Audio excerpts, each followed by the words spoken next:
Selamat malam saudara pendengar di seluruh kepulauan Nusantara, bahkan dimanapun saudara berada. Inilah channel Pandu Amerta, Studio Jawa Timur, kembali bertayang melalui cerita-cerita horor dan misteri. Malam ini, Pandu membawakan siaran cerita yang berjudul Pengkhianatan Jin Leluhur. Cerita ini ditulis oleh Afrian, dan saya ucapkan terima kasih untuk Kak Afrian yang sudah mengizinkan saya untuk membawakan cerita ini. Untuk saudara-saudara semuanya yang ingin membaca secara langsung, bisa kunjungi di akun kakusnya Kak Afrian. Untuk link nanti saya akan cantumkan di deskripsi. Oke, gimana keseruan cerita ini? Selamat mengikuti siaran kami. Selamat mendengarkan. Pagi hari itu, di mana awal hari sudah dibuka dengan cuaca yang begitu mendung. Padahal jam baru menunjukkan pukul 5.30. Dengan cuaca seperti ini, membuatku sangat tidak bergairah untuk melakukan apapun di pagi hari ini. Ku tarik lagi selimut yang sudah aku selingkirkan dari tubuhku. Loh, Mas, kok malah tidur lagi? Katanya mau jalan-jalan. Terus mampir ke rumah Mbah Margono, tanya istriku keheranan. Sebentar, Nduk. Mas jadi malas mau keluar. Lihat cuaca di luar jendela sudah mendung seperti itu, jawabku meringkuk sambil membelakangi istriku. Walah, Mas, cuaca kok dijadikan alasan buat males bangun toh. Setidaknya kalau nggak jadi jalan-jalan, keluar, mbok yo bantuin aku beres-beres rumah ini, ucap istriku sambil menyapu kamar. Iya Nduk, sebentar ya, Mas lagi bener-bener males banget. Tunggu 5 menit lagi, nanti Mas bantuin. Mas juga perasaannya lagi nggak enak banget, ucapku bernego waktu padanya. Ya sudah, nanti tapi bantuin beres-beres ya Mas. Dan yang udah terjadi ya sudah lah Mas, jangan disesali. Pokoknya harus semangat lagi, ucap istriku memberi semangat. Setelah kejadian beberapa saat lalu, memang membuatku menjadi terlebih sedikit lesu. Ditambah mulai saat ini, dia sudah benar-benar tidak akan menemaniku lagi, karena tugas yang diberikan kepadanya sudah selesai. Mungkin dia masih bisa menemuiku, namun tak sepertinya sudah tidak bisa seperti dulu, karena ucapan perpisahan waktu itu yang sangat terasa begitu mendalam bagiku.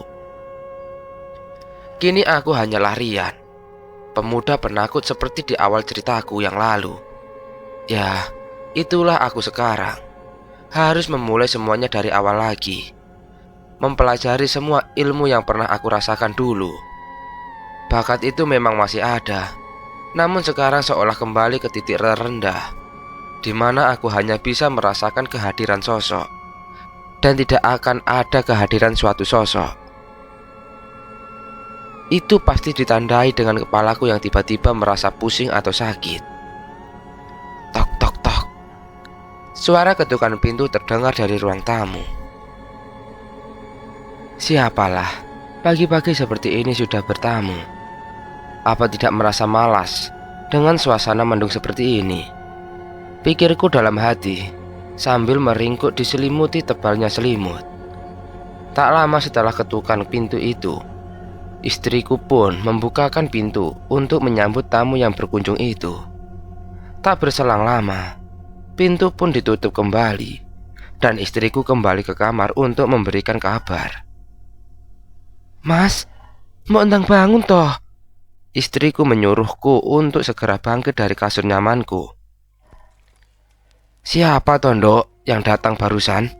Tanyaku masih dalam posisi meringkuk di hangatnya selimut. Itu rewangnya Mbah Margono. Katanya Mas disuruh ke sana sama Mbah Margono. Udah toh, makanya buruan bangun.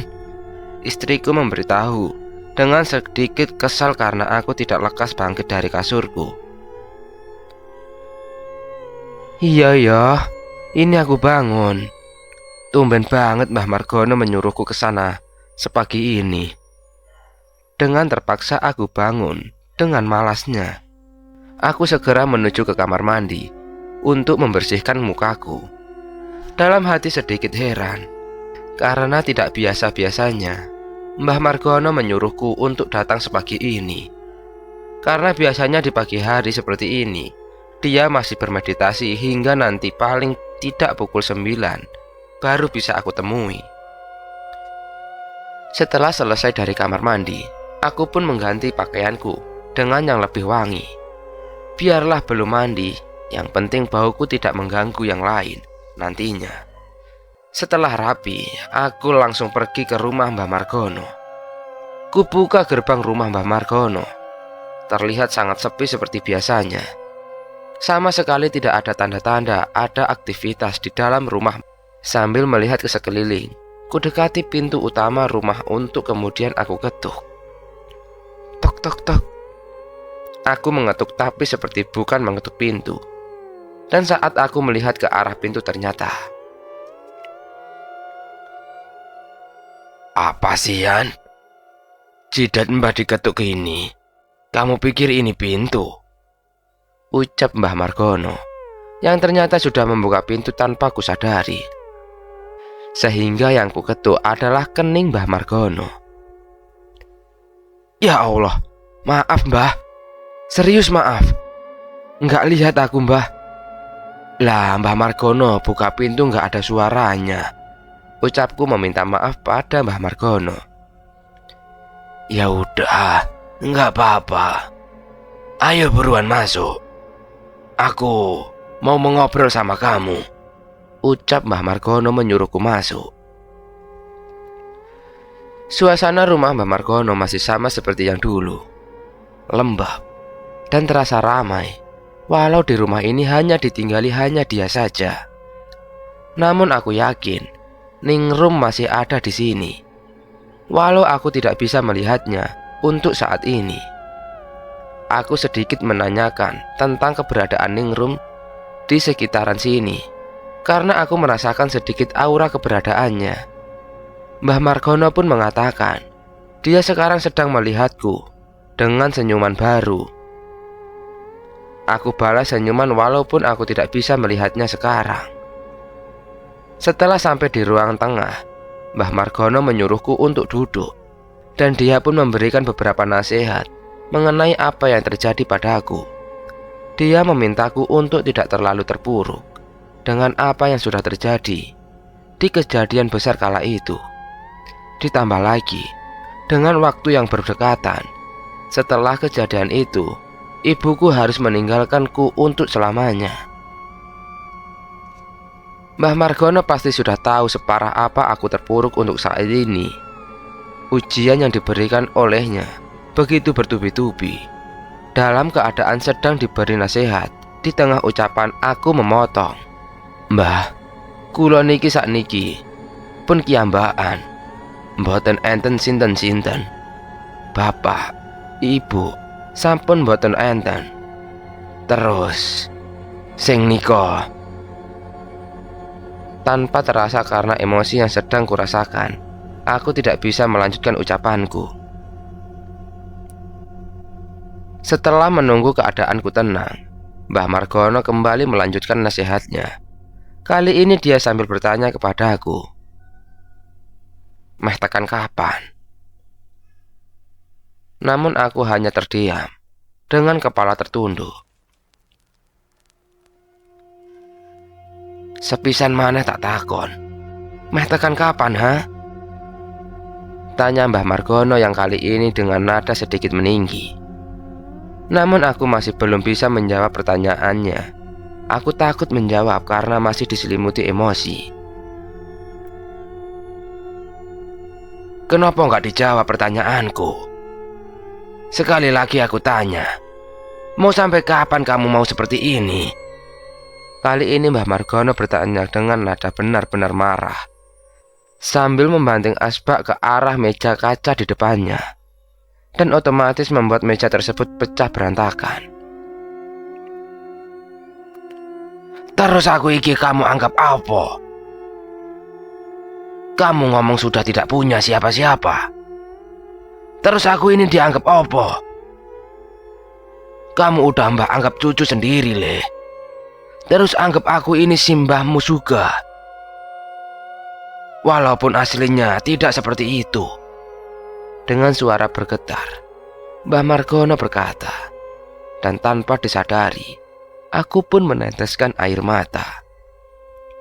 Sejenak setelah Mbah Margono berkata demikian, kita sama-sama saling terdiam di ruang tengah itu, mencoba menenangkan diri kita masing-masing. Kaki Mbah Margono terlihat bergetar, mungkin sedang mencoba untuk menenangkan emosinya yang sedang meluap-luap karena tingkahku ini. Ku coba mengatur nafas sembari memikirkan kata-kata Mbah Margono yang baru saja disampaikan. Iya, memang benar kedua orang tuaku memang sudah tidak ada. Kemudian, mereka. Aku mencoba menghilangkan pikiran tentang mereka. Karena jika terus memikirkannya, kondisiku terutama mentalku akan terus seperti ini. Tapi mau bagaimanapun, itu memang sangatlah susah. Kehilangan orang tua dengan jeda waktu yang tidak begitu jauh, itu serasa kehilangan seluruh dunia. Ditambah lagi salah satu di antara mereka gugur saat kejadian besar itu. Bagaimana aku tidak tersiksa mentalnya?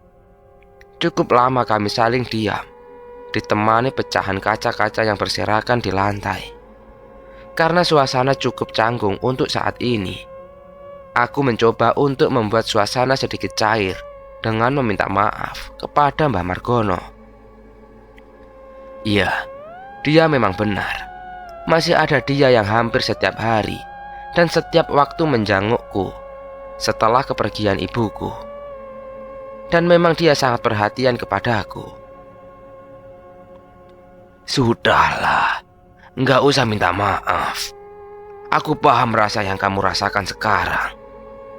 Tapi jangan kebablasan. Duniamu nggak berhenti di situ saja. Jalan hidupmu masih panjang. Pikirkan hidupmu. Kasihan orang tuamu di sana, ucap Mbah Margono memberikan nasihat. Tapi Mbah, serius, aku minta maaf. Aku lupa masih ada Mbah Margono. Aku minta maaf, Mbah. Dengan nada bergetar, aku meminta maaf pada Mbah Margono. Udah, sini mendekat. Nggak apa-apa.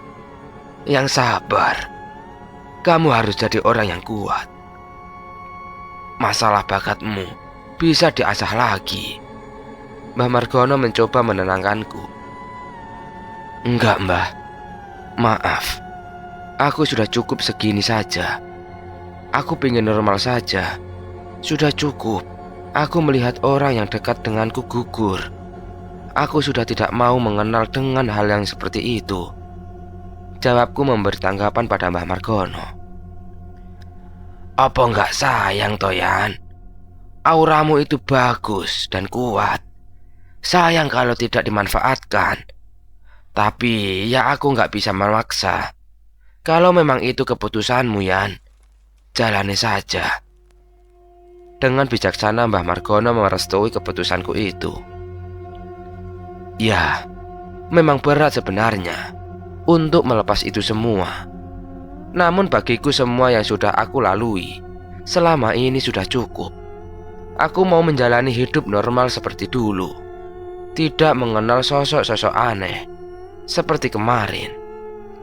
Setelah suasana kembali mencair dan aku berjanji untuk memulai kehidupanku seperti dulu lagi, Mbah Margono bangkit dari duduknya dan hendak menuju ke arah dapur untuk mengambil sapu dan membersihkan pecahan kaca yang berserakan di lantai.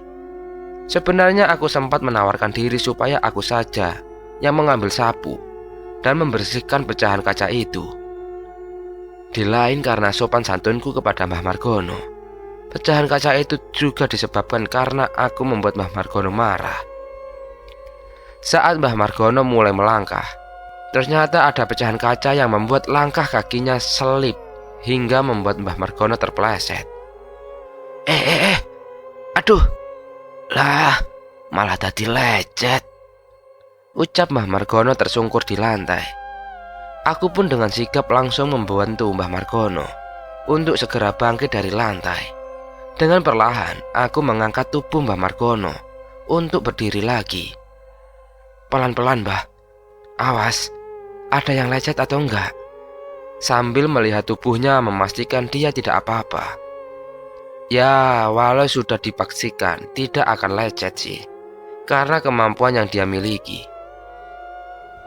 Udah Yan, aku bisa sendiri. Sudah sana duduk dan dimakan jajannya. Mbah Margono menyuruhku untuk duduk kembali setelah berhasil bangkit. Lah, Mbah, disuruh makan apa? Lah jajannya saja di toplesnya ikut pecah tuh. Sambil menunjuk toples yang juga berantakan di lantai. Ya salahmu sendiri, buat aku marah. Ya sudah seadanya saja, itu di lantai kamu makan, ucap Mbah Margono sedikit menekan sambil tertawa. Sambil tersenyum, aku pun mengarahkan tanganku ke arah makanan yang berantakan di lantai untuk dibersihkan dan dikumpulkan sehingga bisa dimakan lagi. Tanganku terus memungut makanan itu sambil sesekali melihat ke arah Mbah Margono. Dan baru kusadari, sarung yang dipakai ternyata robek di bagian belakangnya. Dan itu cukup panjang, dari pantat hingga turun ke bawah, setelah dengkul. Aku hanya tersenyum saja melihat sarung yang dikenakannya. Itu karena memperlihatkan celana bagian dalam dengan motif bergaris biru putih. Tak lama setelah mengambil sapu di dapur, Mbah Margono pun kembali ke ruang tengah untuk membersihkan pecahan kaca. Namun setelah kulihat ke arah raut muka Mbah Margono, terlihat sedikit aneh, seolah dia sedang menahan sebuah rasa. Aku merebut sapu yang digenggamnya, supaya aku saja yang menyapu kaca-kaca ini. Dan tidak ada perlawanan dari Mbah Margono saat itu. Namun dia malah bertanya kepada aku, Yan, kamu merasakan hawa dingin apa enggak sih? Aku kok dingin banget yo, tanya Mbah Margono sedikit keheranan. Langsung saja aku menjawab biasa saja, karena memang tidak merasakan dingin. Dan sambil menyapu pecahan kaca, aku memberitahu Mbah Margono bahwa sarung bagian belakangnya robek cukup lebar dan memang berasa dingin, karena yang tersisa hanya celana motif garis itu saja. Waduh, ciloko, onderdilku kelihatan. Walah, udah aku ganti sarung dulu. Lanjutkan ya nyapunya yang bersih, ucap Mbah Margono bergegas menuju ke kamarnya. Sedikit demi sedikit, serpihan kaca yang berantakan di lantai pun mulai terkumpul. Dari dalam kamar, Mbah Margono mengajak berbicara. Dalam pembicaraan itu, dia mengatakan permintaan maaf, karena sebenarnya urusan dia memanggilku ke rumahnya ini adalah untuk berpamitan. Ya, dia ada rencana untuk pergi beberapa waktu ke sebuah gunung untuk kembali menguatkan ilmu yang dimilikinya. Dia berkata bahwa kejadian besar kala itu membuatnya sadar bahwa apa yang dia miliki atau kuasai sekarang masihlah sangat standar, dan masih ada makhluk atau musuh yang lebih hebat dari dia. Itu yang membuatnya memiliki tekad untuk menguatkan ilmunya. Aku yang baru saja dikuatkan olehnya tiba-tiba terasa runtuh lagi. Bagaimana tidak? Dia mengatakan kalau aku masih punya dia. Tapi kenapa di saat bersamaan dia malah mengatakan akan pergi, dan belum jelas waktu yang akan dia gunakan di sana sampai kapan. Mbah Margono masih terus berbicara dari dalam kamarnya. Tanpa mengetahui aku sudah mulai terdiam. menggenggam sapu yang tadi aku gunakan untuk membersihkan kaca. Dan tak lama pun dia keluar dari kamarnya dan langsung melihat ke arahku. "Udah lo Yan, aku tetap ada buat kamu. Kamu gak usah khawatir. Kalau sudah selesai urusanku, aku langsung pulang. Terus orang yang pertama akan aku temui ya kamu, cucuku. Udah gak usah sedih toh," ucap Mbah Margono sambil mendekat ke arahku. "Tapi Mbah, kok mendadak banget mau berpergiannya loh? Aku baru saja merasakan senang karena masih ada Mbah." Dengan tertunduk aku menjawab ucapan Mbah Margono. "Yang tenang Toyan, aku ini pergi juga untuk siapa? Ini ya untuk kamu. Aku bakal menjaga kamu pakai ilmuku besok," ucap Mbah Margono meyakinkan. Aku hanya tertunduk dan diam sambil berpikir. Udah loh, percaya sama Mbah. Kita ini sudah banyak melalui banyak hal bersama. Makanya aku mau cari ilmu buat kita bisa bersama terus ya. Tenang, aku bakal terus ada sampai Tuhan memisahkan. Mbah Margono terus meyakinkanku. Tetapi setelah dipikir-pikir, apa yang dikatakan Mbah Margono ada benarnya juga. Aku kembali titik nol, di mana aku hanya bisa merasakan kehadiran sosok yang berada di sekitarku. Dan aku sama sekali tidak bisa melakukan apapun. Dengan pertimbangan yang kuat, aku pun mengizinkan Mbah Margono untuk pergi kemana yang dia mau. Namun aku meminta satu janji darinya. Aku hanya meminta untuk Mbah Margono harus kembali untuk bertemu denganku. Aku tidak mau kehilangan orang terdekatku lagi. Setelah aku mengizinkan, Mbah Margono kembali masuk ke dalam kamarnya. Entah mau melakukan apa lagi. Namun dengan wajah sumringahnya, dia terlihat sangat semangat. Mungkin karena sudah mendapatkan izin dariku kali ini ya. Lalu aku pun menanyakan pada Mbah Margono, kapan sekiranya dia akan berangkat untuk pergi ke tempat yang dia tuju. Namun jawaban yang bagiku mengesalkan terucap dari mulut Mbah Margono. Bagaimana tidak membuatku kesal saat aku menanyakan kapan dia akan berangkat. Dengan entengnya dia mengatakan, "Lah, ini sudah siap. Sebentar lagi berangkat. Yang penting kan sudah dapat restu dari cucuku ini." Tak lupa senyum dari bibirnya dilempar kepadaku. Dalam hatiku sedikit ngadumel. Dari tadi datang dibuat naik turun terus moodnya. Dan tanpa sadar aku mengucap, "Oh, dasar wong gendang." Namun dengan suara yang lirih. "Apa Yan? Barusan ngomong apa?" Tanpa aku sadari ternyata Mbah Margono mendengar apa yang baru saja aku ucapkan.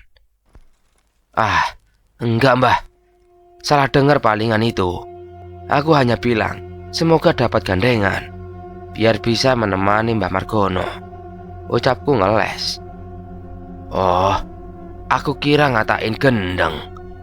Dengan wajah curiga dia berkata. Setelah Mbah Margono bersiap-siap dan urusan kita pun selesai di hari itu juga, akhirnya kita berpisah. Dengan berat hati aku terpaksa merelakan Mbah Margono untuk pergi. Singkat cerita, aku pun kembali ke rumah dengan ekspresi yang sedikit lesu. Karena memang sejak awal aku memang belum bisa ceria seperti hari-hari biasanya. Sejak kepergian ibuku, istriku menanyakan, ada urusan apa tadi di rumah Mbah Margono? Aku hanya menjawab bahwa Mbah Margono hanya ingin berpamitan karena dia akan pergi ke suatu tempat. Namun belum jelas kapan dia akan kembali. Dan aku juga menceritakan bahwa aku baru saja diberikan wejangan untuk tetap semangat dalam menjalani hidupku. Setelah menjawab pertanyaan dari istriku, aku berjalan ke arah kursi yang berada di teras. Dan aku pun duduk di sana. Dengan mengambil nafas panjang, lalu aku hembuskan seolah aku memang sedang dihadapkan dengan sebuah masalah yang begitu berat. Melihat rumput di halaman yang sudah mulai meninggi, dengan inisiatifnya, istriku segera mengambil peralatan untuk mencabuti rumput dan merapikan beberapa tanaman yang sudah mulai tidak enak dipandang. Aku yang masih terduduk di kursi teras tidak lantas membantu istriku yang sedang membersihkan tanaman itu, melainkan hanya melihatnya dari belakang. Dan seketika pikiranku langsung teringat akan sosok ibuku yang biasanya membersihkan tanaman dan rerumputan di sana.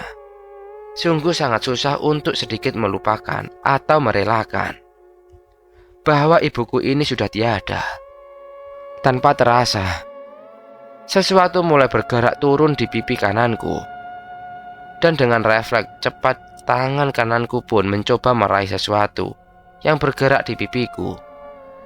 Ternyata ada air mata yang secara tidak sengaja mulai menetes di pipiku, karena teringat akan sosok ibu yang biasa berada di sana, sekarang tidak akan pernah aku lihat lagi. Mas, dengar enggak ya? Wong diajak bicara lu malah ngelamun, ucap istriku menyandarkanku, yang ternyata mulai melamun memandang ke arahnya. Iya Nduk, gimana? Maaf, aku hanya saja teringat ibu. Biasanya ibu yang berada di situ, bersihin tanaman dan rumput-rumput. Ucapku spontan sadar dari lamunan. Sudah Thomas, diikhlaskan. Sudah beberapa hari loh, kamu seperti ini terus. Kasihan ibu di sana. Nanti malah tidak tenang jadinya, ucap istriku memberi semangat padaku. Iya Nduk, Mas juga usaha seperti itu kok. Tapi pelan-pelan ya. Udah, tadi kamu ngomong apa? Coba diulangi, Mas mau denger, jawabku meminta istriku mengulangi omongan yang tidak aku dengar tadi. Pada intinya, istriku mengajakku berkeluh kesah mengenai momongan. Maklum, bagiku karena usia pernikahan kita sudah menginjak ke usia pernikahan 3 tahun, namun masih belum memiliki momongan. Beberapa kali aku mengatakan kepadanya untuk bersabar dan terus meminta pada Allah supaya kita segera cepat diberi momongan. Istriku mungkin sudah merasakan sepi juga semenjak kepergian ibuku, yang tadinya masih bisa dibendung karena ada ibu, kini menjadi sepi. Dan itu pasti faktor utama dia mulai membahas hal ini. Aku mencoba mengusulkan bagaimana jika kita mulai mengikuti program hamil atau promil sebagai tanda ikhtiar kita untuk memiliki buah hati. Dan kita pun sepakat untuk kemudian kita juga langsung mencari rumah sakit yang terkenal ampuh untuk program hamilnya. Dan kita temukan rumah sakit di kota sebelah, yaitu di daerah kota Magelang. Kita pun membuat janji dengan dokter kandungan di sana untuk minggu depan. Singkat cerita, di hari yang sudah dijanjikan dengan dokter, kita pun berangkat menuju rumah sakit tersebut. Kita mulai berangkat dari pagi hari, karena kita tidak mau terlalu lama kepanasan di jalan. Ya maklum saja, karena suhu di Wonosobo dan di Magelang sangatlah berbeda. Walaupun kita berdua pernah hidup beberapa tahun di Jogja, tapi karena sudah terlalu lama di Wonosobo, jadi perubahan suhu yang panas membuat kami sedikit tidak nyaman. Pukul 10 siang, sampailah kita di rumah sakit yang kita tuju. Kita langsung menuju ke bagian pendaftaran untuk melakukan pendaftaran ulang. Dan untung saja kita mendapat antrian nomor 2. Tidak terlalu lama menunggu pikirku, karena jam praktek mulai jam 10.30. Maka kami pun menunggu di ruang tunggu sambil mengobrol dan membayangkan kalau program ini berhasil kita lakukan, maka akan ada suara anak-anak kecil di rumah kami tidak lama lagi. Maklum saja, karena sudah lama kami mengidamkan seorang putra, makanya di sana pun yang kita obrolkan adalah hal itu juga. Namun di tengah pembicaraan kita, tiba-tiba di dalam pikiranku terbesit pusaka yang berada di rumah kami. Ya, apalagi kalau bukan keris itu. Aku pernah membaca bahwa sesuatu yang berhubungan dengan hal seperti itu, percaya atau tidak percaya, katanya bisa menghambat kita dalam memiliki keturunan.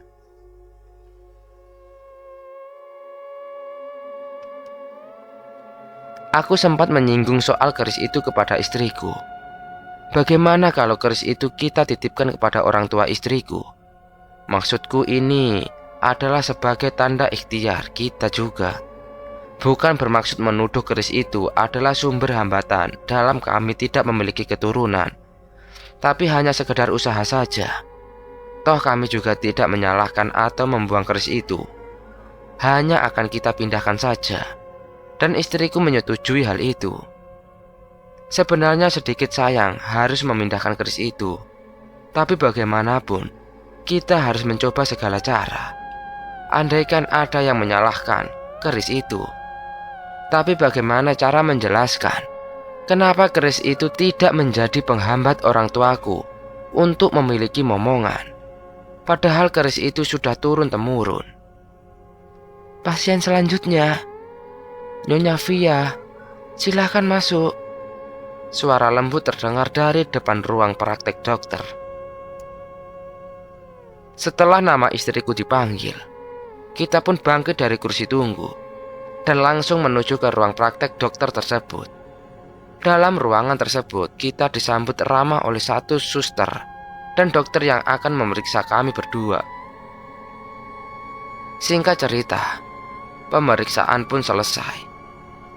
Dan dari hasil pemeriksaan tersebut, memang ada sedikit masalah di area vital, dan itu masih bisa dibersihkan. Namun tetap harus menjalani beberapa pemeriksaan di pertemuan selanjutnya untuk memastikan kita sudah steril dari berbagai masalah. Kita pun diarahkan ke bagian pembayaran untuk menebus obat yang sudah diresepkan tadi, dan juga untuk melakukan proses pembayaran. Kita diminta untuk 2 minggu lagi datang kemari untuk dilakukan tes selanjutnya. Setelah semuanya selesai, kita pun bergegas untuk segera pulang. Takutnya nanti kehujanan di jalan. Karena dari arah timur, awan hitam sudah mulai menyelimuti dan mulai berangsung merangkak ke arah kami. Di saat perjalanan, istriku terus mendongeng soal keinginannya untuk cepat-cepat mengandung. Dan aku pun terus meladeni semua ceritanya itu. Memang keinginan kita soal anak itu sudah tidak bisa dibendung lagi. Kami merasa kesepian di rumah setelah meninggalnya kedua orang tuaku. Dan itu sama sekali tidak bisa dipungkiri. Kita membutuhkan suasana kehangatan rumah. Namun saat sedang asik berhayal, dalam pikiranku kembali terbesit soal keris itu. Apakah yakin akan dititipkan sementara di orang tua istriku? Ndok, keris itu beneran kita titipkan ke bapak ibu saja ya? Nggak apa-apa kan? Tanyaku padanya. Iya mas, nggak apa-apa. Bapak juga pasti tidak keberatan. Wong bapak juga nggak asing dengan barang seperti itu kok. Jawab istriku memberi persetujuan. Tapi, nanti bakal ada efeknya atau tidak ya ndok? Maksudnya, marah tidak pemilik keris ini, yaitu Nenek Lasmi. Tanyaku kembali pada istriku. Insya Allah, dia akan mengerti mas. Toh kita tidak membuang tempatnya ini kan? Hanya saja kita pindahkan sementara. Jawab istriku menguatkan. Iyalah ya ndok. Bismillah. Mas juga mau mencoba untuk memulai memisahkan diri, untuk tidak dekat dengan benda-benda seperti itu lagi. Mas mau normal saja, ndok. Kembali aku katakan pada istriku bahwa aku ingin normal. Sudah, ikuti arus saja yang berlaku. Kalau kamu mau jadi normal dan Allah merestui, pasti akan kesampaian kok mas. Gak perlu ngoyo, ucap istriku memberi nasihat. pada hari Kamis, beberapa hari setelah kami dari rumah sakit yang berada di Magelang itu. Kita pun akhirnya membawa keris itu ke rumah orang tua istriku.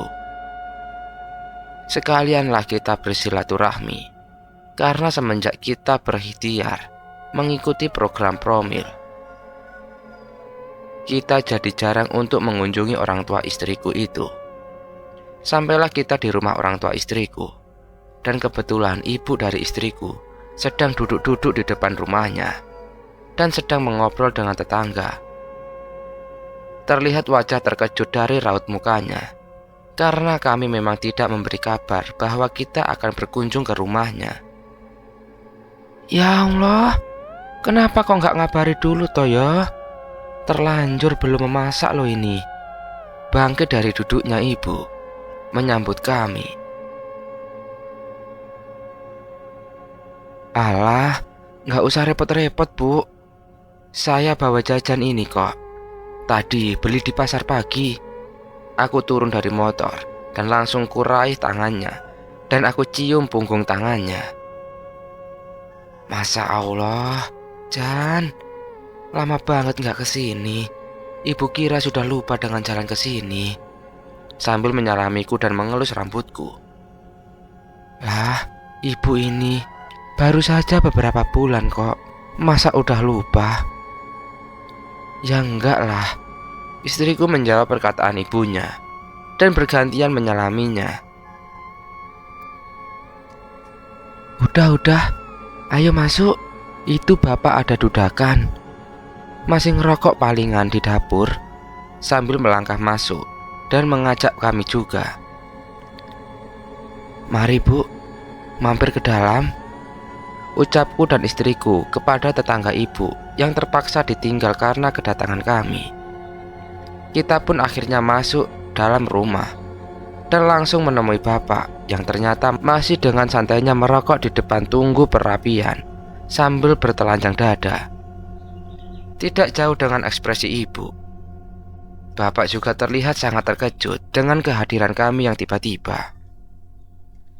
Wajah bahagia tidak bisa disembunyikan dari ekspresi mukanya. Kita pun akhirnya ngobrol di ruang tengah sambil membicarakan beberapa hal. Aku sama sekali masih belum membahas soal keris yang akan aku titipkan pada mereka. Untuk berbasa-basi, aku menanyakan bagaimana keadaannya, bagaimana hasil panen kemarin, dan sekarang sedang menanam sayuran apa. Panjang kali berlebar bapak dan ibu menceritakan tentang ladang dan sawah mereka. Mereka juga menceritakan hal-hal yang menurut mereka lucu saat sedang bercocok tanam. Di saat itu kembali merasakan adanya kehangatan keluarga. Bagaimana tidak, karena di rumah ini masih ada sosok ibu dan masih ada juga sosok bapak.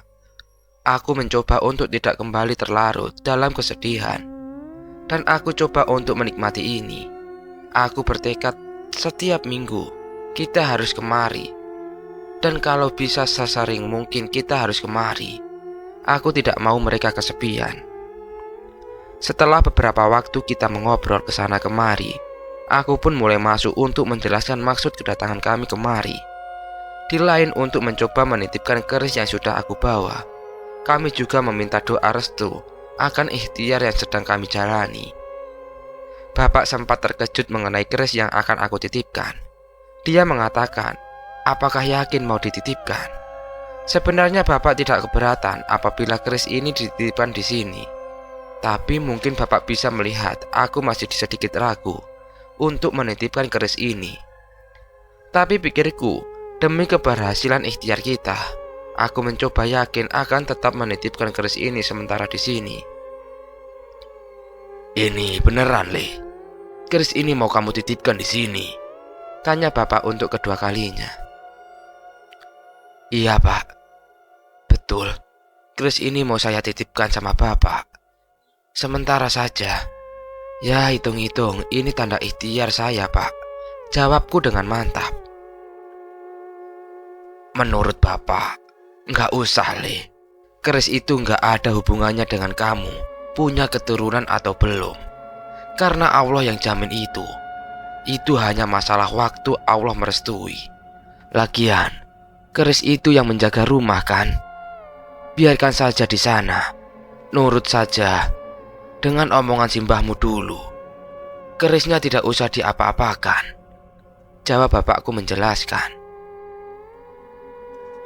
Karena penjelasan yang diberikan oleh bapak itu, aku jadi mengurungkan niatku untuk menitipkan keris ini di rumah bapak.